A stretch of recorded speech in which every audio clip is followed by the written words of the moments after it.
Ce que je veux dire à quelqu'un, c'est que le chemin de Dieu, c'est ceux qui l'ont trouvé. C'est ceux qui l'ont trouvé, c'est ceux qui ont l'habitude de prendre ce chemin-là. Comme la personne a dit, c'est parce que j'ai l'habitude.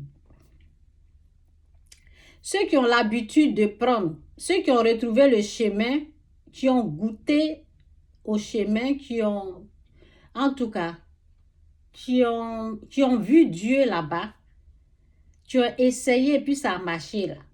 Ce sont ces genres de personnes-là qui ne vont pas abandonner. Mais ceux qui n'ont jamais emprunté ce chemin, ceux que c'est étrange pour eux, ceux que c'est étrange pour eux, qui n'ont jamais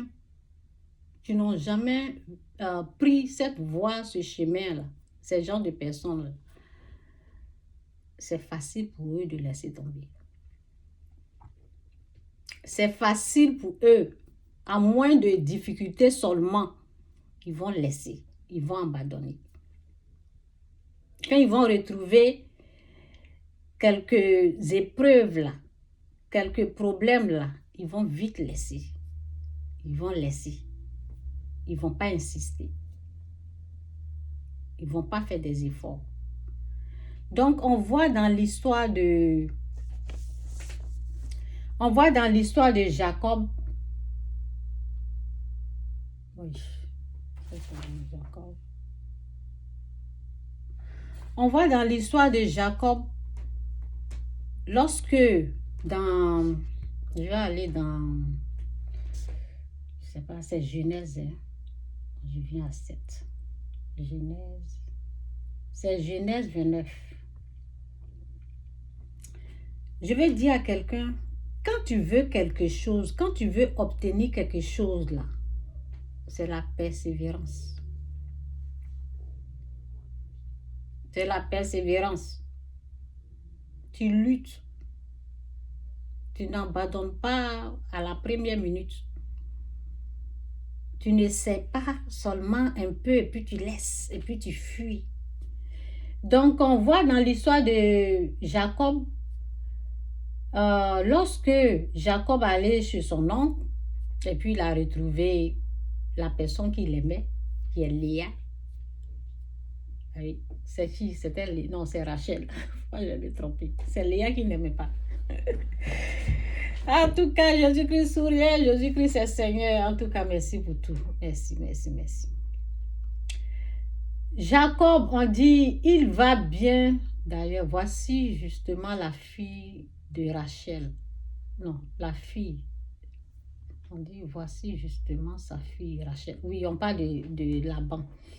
On dit d'ailleurs, voici justement sa fille Rachel qui vient avec le troupeau.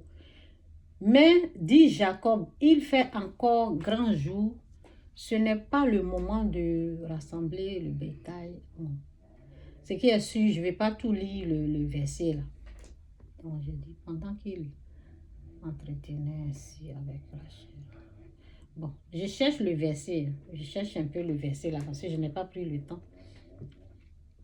C'est dit, pendant qu'il s'entretenait ainsi avec eux, Rachel arriva avec le troupeau de son père. Elle était en effet berger.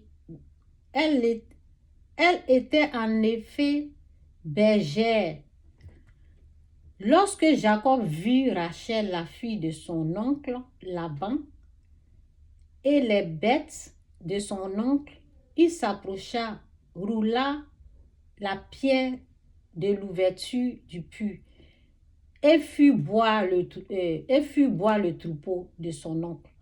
Puis il embrassa Rachel et s'éclata en pleurs.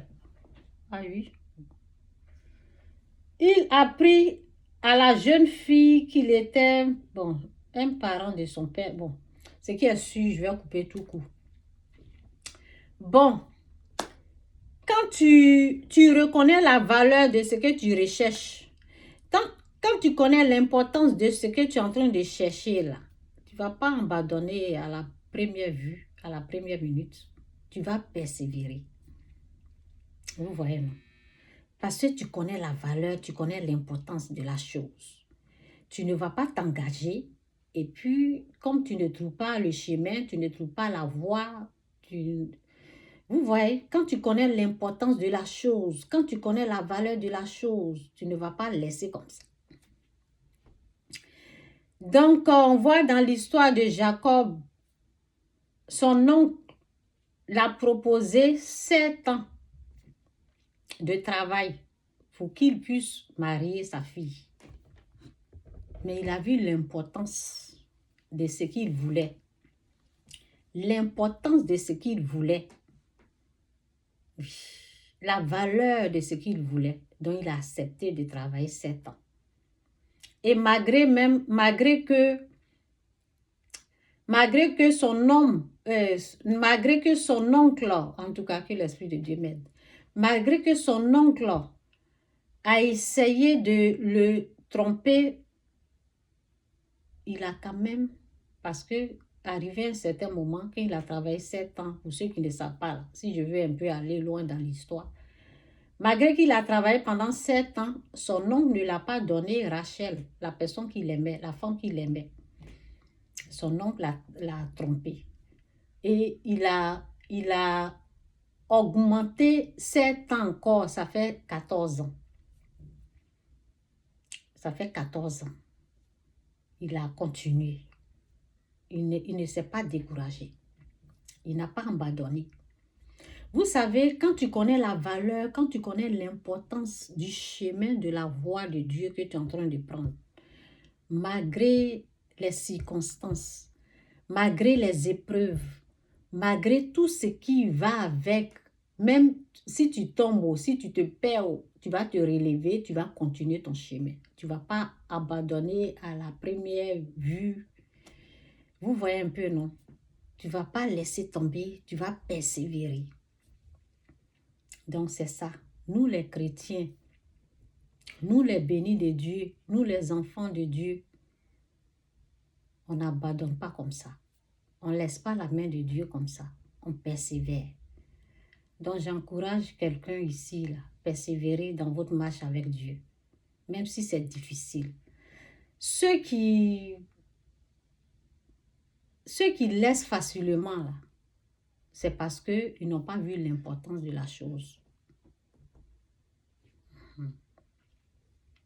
Ceux qui abandonnent facilement, ceux qui laissent tomber,